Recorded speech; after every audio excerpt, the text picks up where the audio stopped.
Pozdrav svima. Dobrodošli u još jednu epizodu o učenju i usvajanju zapravo stranih jezika.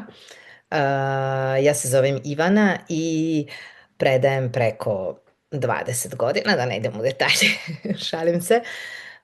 Završila sam studije romanskih jezika, koje su danas, stari program izjednačen danas sa masterom, a kasnije sam uradila i master srpskog kao stranog jezika. Pored toga već 6 godina se bavim proučavanjem drugačijih tehnika za učenje jezika, ali u prošloj epizodi zapravo smo pričali o tome koja je razlika između učenja i usvajanja i moja misija je zapravo da podelim što više informacija o usvajanju jezika, jer sam zaista pobornik učenja kroz razumljiv sadržaj i direktnog rada na direktnom usvajanju. Dakle, za sve koji misle da profesori koji predaju kroz TPRS, CI, TPR ne žele da se bave gramatikom, dakle to je zabluda. Mi vrlo dobro znamo i volimo gramatiku i znamo koliko je važna, ali znamo takođe da je važna mnogo više za nas nego za naše polaznike, pogotovo ne prilikom njihovih prvih koraka u jeziku i stavljamo je u drugi plan. Dakle, niko od predavača koji su saglasni sa idejom da se jezik usvaja ne smatra da gramatika ne treba da se uči, jer vidim da kolaju neke pogrešne informacije u etru, pa mislim da je važno da se to razjasni. Tradicionalno učenje prosto gramatiku stavlja u prvi plan, a ovo su tehnike koje guraju u drugi i podvlačimo kada kažemo ne treba nam gramatika da bismo pričali, pozivamo se na koncept učenja, to jest usvajanja jezika, držat ću se toga, koji nam pokazuje da mi jezik možemo da progovorimo kao što ga progovaraju deca, a da ne znamo u kom vremenu ga pričamo i koje strukture koristimo. Naravno da nam je jasno ukoliko polaznicima trebaju određene vrste ispita da se prosto mora više raditi na gramatici i zapravo zašto uopšte bilo šta da objašnjavam, gramatika se nikada ne preskače u čitavoj ovoj priči. Sada, u današnjoj epizodi pričamo o Stevenu Krashenu. Ko je on, zašto su njegove teorije i danas važne, zašto ne mogu da se ospore, iako jeste jedna kontraverzna ličnost, zato što su njegove teorije 70-ih i 80-ih predstavljene kao hipoteze, a danas sve više lingvista tvrdi da su zapravo prave stabilne teorije koje se ne mogu osporiti. Ako ste ikada čuli rečenice razumevanje dolazi pre govora, mozak usvaja jezik na nesvestan način, onda znajte da iza njih stoji zapravo Steven Krashen. Dakle, u ovoj epizodi pričamo ko je on, koje su to ključne teorije, zašto su promenile način na koji gledamo učenje jezika, ali i koje su glavne kritike njegovog pristupa. Dakle, ovo nisu nikakvi mitovi i ne radi se o idolizaciji, ali ne želimo ni da odbacimo ono što funkcioniše u učionici, ali želimo da otvorimo vrata ka nečemu što prosto nas nisu učili, barem mene na fakultetu nisu učili i ja sam već 5-6 godina potpuno oduševljena i moj način predavanja je preporođen zahvaljujući ovim novim otkrićima. Dakle, ko je Steven Krashen? Steven Krashen je američki lingvista i profesor i jedan od najuticajnijih istraživača u okviru nauke o usvajanju stranog jezika. Kad god vidite skraćenicu SLA, to znajte da se radi od Second Language Acquisition. Dakle, u ovoj tematici, kao što ste videli, vrti nam se puno skraćenica. Vrti nam se CI, Comprehensible Input, vrti nam se TPR, Total Physical Response, TPRS, Teaching Proficiency Through Reading and Storytelling, SLA, Second Language Acquisition, čisto da znate da se ne pogubite ako nekada se upustite u čitanje istraživanja na ovu temu. Šta je bila ključna ideja Stevena Kršena? Bila je vrlo jednostavna, ali je bila radikalna u to doba. Moglo bi se reći da je za mnoge ljude radikalna i danas. Jezik se ne uči, jezik se usvaja. Ovo je temelj njegove teorije. I iz te ideje, koja je zapravo, mnogo njih kaže da je ovo bila čak i prava provokacija. Iz te njegove ideje se razvija 5 glavnih hipoteza, koje su sad danas u temelju mnogih aktivnosti i tehnika na kojima se bazira usvajanje stranog jezika, i koje su danas srce današnje epizode. Dakle, pričamo o 5 Kršenovih hipoteza. U jednu smo duboko ušli i dosta o njoj pričali u prošloj epizodi. Prva je zapravo razlika između usvajanja i učenja jezika. Dakle, acquisition versus learning hypothesis. Dakle, prošli put smo pričali o tome kakva je razlika između usvajanja i učenja. Vrlo je važno da zapamtite, ponovit ćemo, da je usvajanje proces koji se dešava nesvesno. Mi ne možemo da ga kontrolišemo.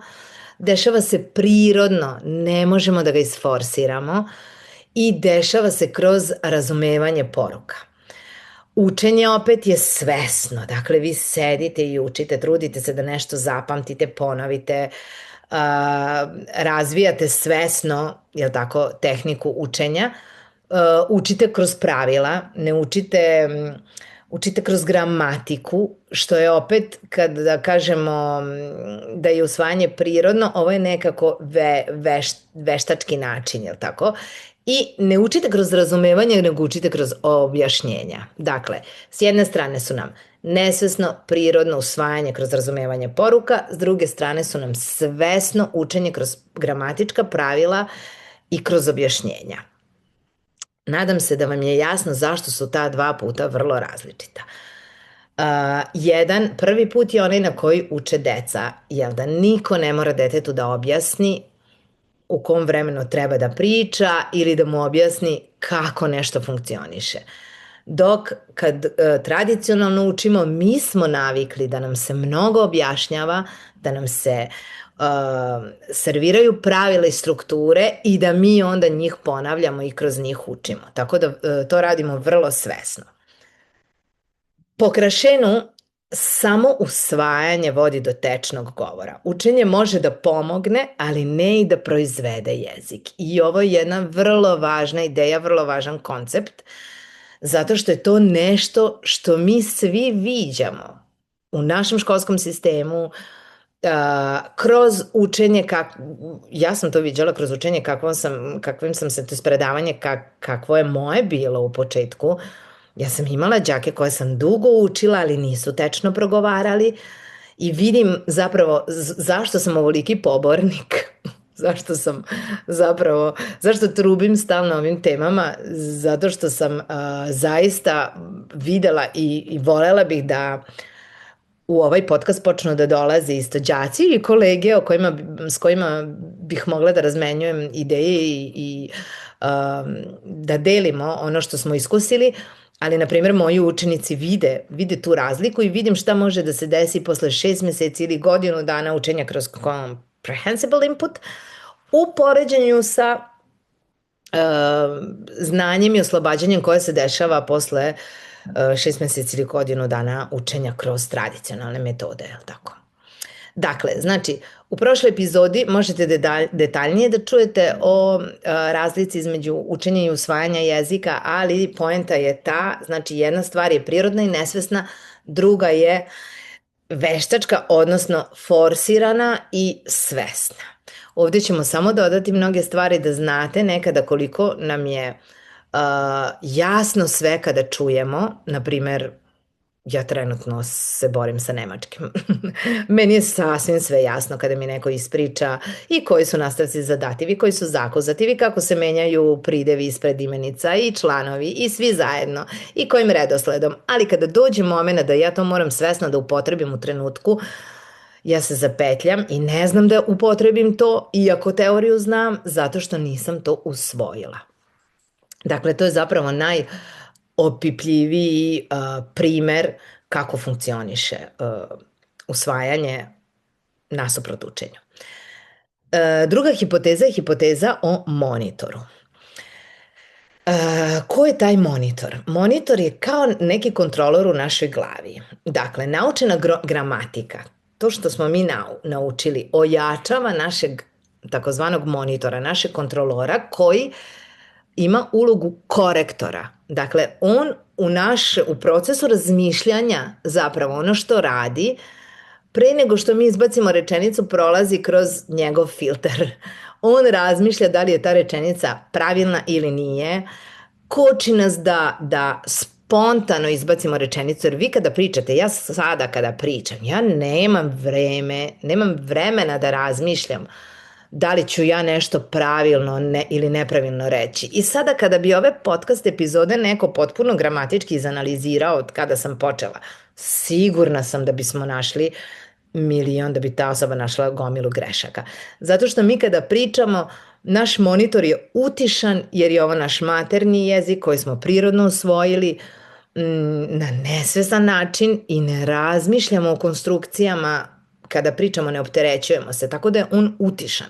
A kada usvajamo ili učimo strani jezik, taj monitor je budan, posebno što više gramatike primamo, toga više jačamo i on samo filtrira, razmišlja da li sad rečenica, da li sada ću nešto da kažem, čekaj, na primjer na španskom, yo querer, prvo lice quiero, ja čekaj, posle ide infinitiv, comer ili yo quiero que ili ide ke ili neke, onda neki učenici kažu yo quiero que comera, ne treba tako da se kaže, nego ide bez ke i to je naš monitor, naš korektor u glavi i on je jedna vrsta filtera i poenta je da mi pravila možemo da koristimo tek ako imamo vremena, jel tako? I dovoljno svesne pažnje. Mi zapravo nismo u stanju o pravilima da razmišljamo i zapravo čitava ideja je da što se više opterećujemo gramatikom, to ćemo više da razmišljamo i teže da progovaramo. Tako da naučena gramatika zapravo jača tog našeg korektora, služi kao filter i daleko od toga da je nepotrebna, želim ponovo da kažem, zato što nam je monitor ili ti korektor jako važan za akademske zadatke koje imamo, važan nam je u pisanju, da čim se popnemo na jedan visok nivo, naravno da nam je važan. Ali ako želimo da nam učenici budu motivisani i da što pre pređu taj prag, da se oslobode, nama je bolje da monitor u početku bude što utišaniji. Treća hipoteza je hipoteza o prirodnom redosledu usvajanja. Dakle, jezici se usvajaju u predvidivom redosledu i mi ne možemo preskočiti faze objašnjavanja. Dakle, mi ne možemo uticati na to da li, zapravo, evo, najprirodniji primjer je ne možemo od deteta napraviti odraslu osobu u prvih 3-4 meseca učenja. I sasvim je prirodno da učenici dug period mnogo više razumeju nego što mogu da kažu. I da greše na istim strukturama, iste greške se pojavljuju nekada kod učenika širom čitavog sveta. Naravno da je važno koji im je jezik, koji im je maternji jezik, od kog jezika polaze, ali pokazuje se da se identične greške, identičan stepen razvoja jezika dešava na različitim širom sveta, kod različitih generacija i da ne možemo da preskočimo faze. Ja najviše volim podelu zapravo na nivoe moje omiljene francuske profesorice Alice Jel, koja je prosto podelila, ne priča više o A1, A2, B1, B2, nego imamo baby stage, infant stage, teen stage, adult stage. I tačno se o tome radi. Ne mogu ja da postanem akademski reprezentativna na nemačkom sada, odmah. Iako ga učim, da vam ne smijem ni da kažem koliko godina. Moja očekivanja su bila, za 3 godine ću biti tečna, tečno ću govoriti, ne govorim ga tečno, pravim banalne greške i dalje, ali uvek se, naravno, kada pričamo to koliko dugo neko uči jezik, ne vredi nam ni da pričamo koliko dugo uči jezik, jer je bitna zapravo satnica koliko smo dnevno, nedeljno tom jeziku izloženi, tako da ja mogu da kukam vezano za moj nemački koji i dalje radim sa profesoricom 1 sat nedeljno, pa još sat, 2 imam razmene i uzmimo da imam još sat čitanja, dakle, na nedeljnom nivou ja ulažem neka, ajmo da kažemo 3 sata, ali ja posle 3,5 godine i dalje ne pričam tečno. Razumevanje mi je, ono što uvek pričamo, daleko iznad produkcije. Dakle, mogu mnogo više da razumem nego što mogu da kažem. Mogu mnogo bolje da pročitam i razumem nego što mogu da napišem. Sve su to prirodne stavke, to je taj prirodni redosled, ne možemo preskočiti, ne možemo da preskočimo period u kom smo deca i pričamo neispravno. Čak bi super je ideja Bill Van Patena koji je jednom rekao, kada su ga pitali o greškama, rekao je greške uopšte ne postoje. Greške ne postoje. Kao vi ne možete nazvati greškom nečiji pokušaj da se izrazi na osnovu onoga što on ima u glavi. Dakle, vi ne možete da smatrate da dete koje, pa je on dao primer, dete američko koje kaže mom's gone bye, da je napravilo grešku zato što nema u glavi konstrukciju she just left.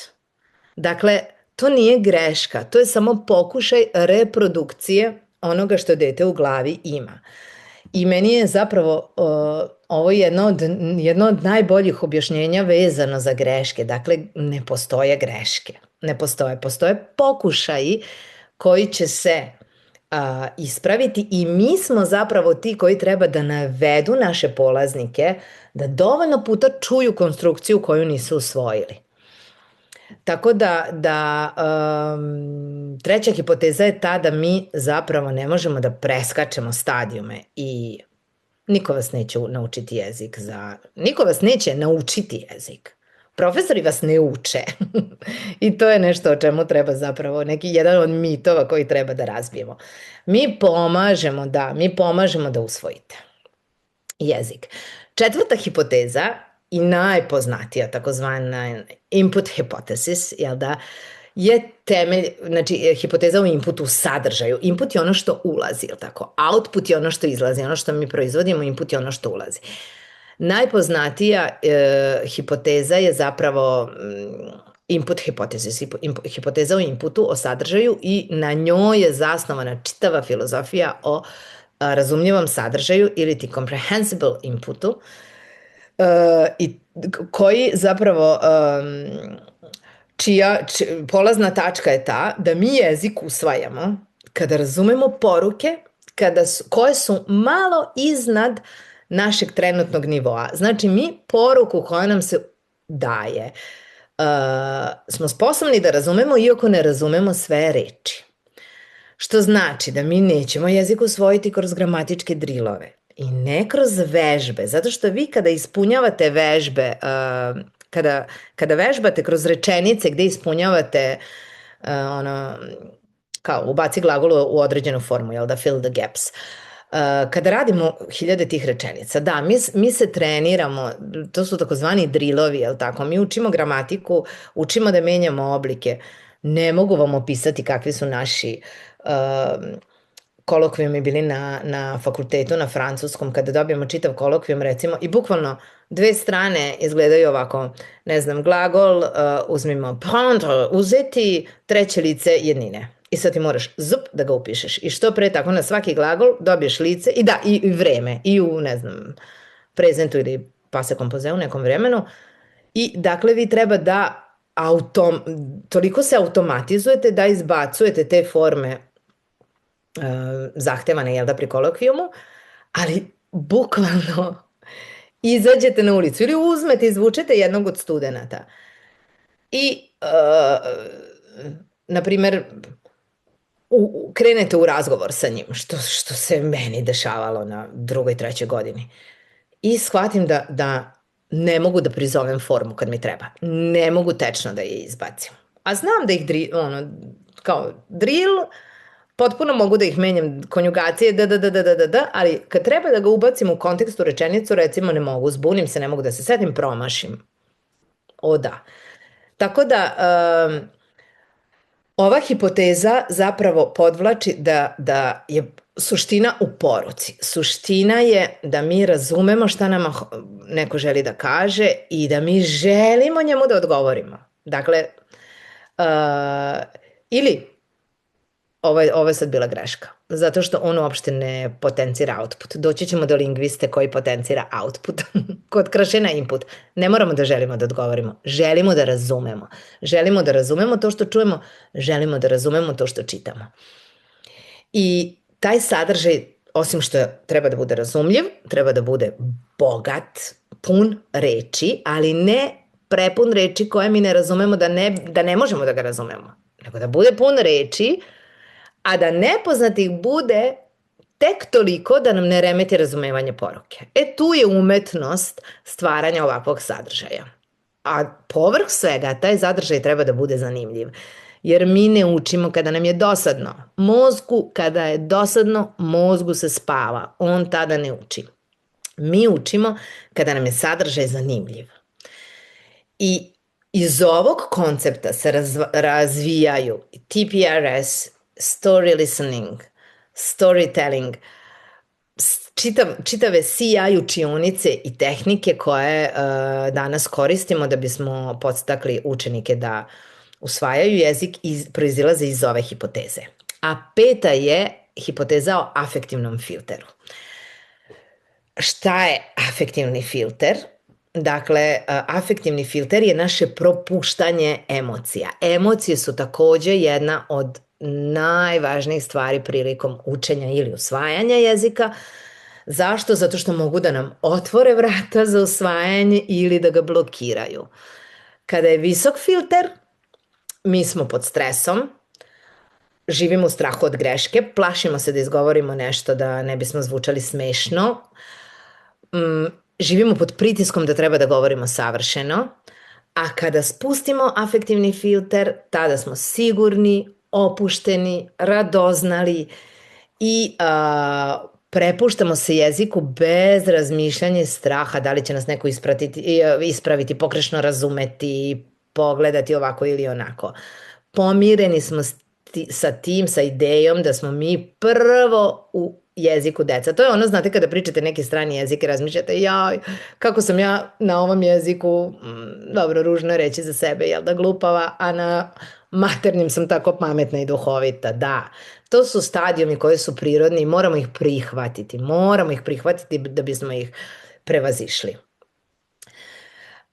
Argumenti koji su za Krašena su ti da je on imao ogroman uticaj na modernu didaktiku, znači neosporan uticaj i fokus je davao na značenju, to jest da usmerio je fokus na značenje, a ne na formu. I to je ključ. Gramatika je forma. Poruka je značenje. Poruka, da li mi komuniciramo, da li prenosimo neko značenje, u tome je ključ. Da li to zanima ove ljude koji su preko puta nas? U tome je ključ. Deca uče brže i zato što su mnogo više izložena jeziku. Odrasli nemaju to vreme. Ali kada su odrasli zainteresovani i žele da razumiju poruku i imaju dobar sadržaj, oni mogu da uče istom brzinom.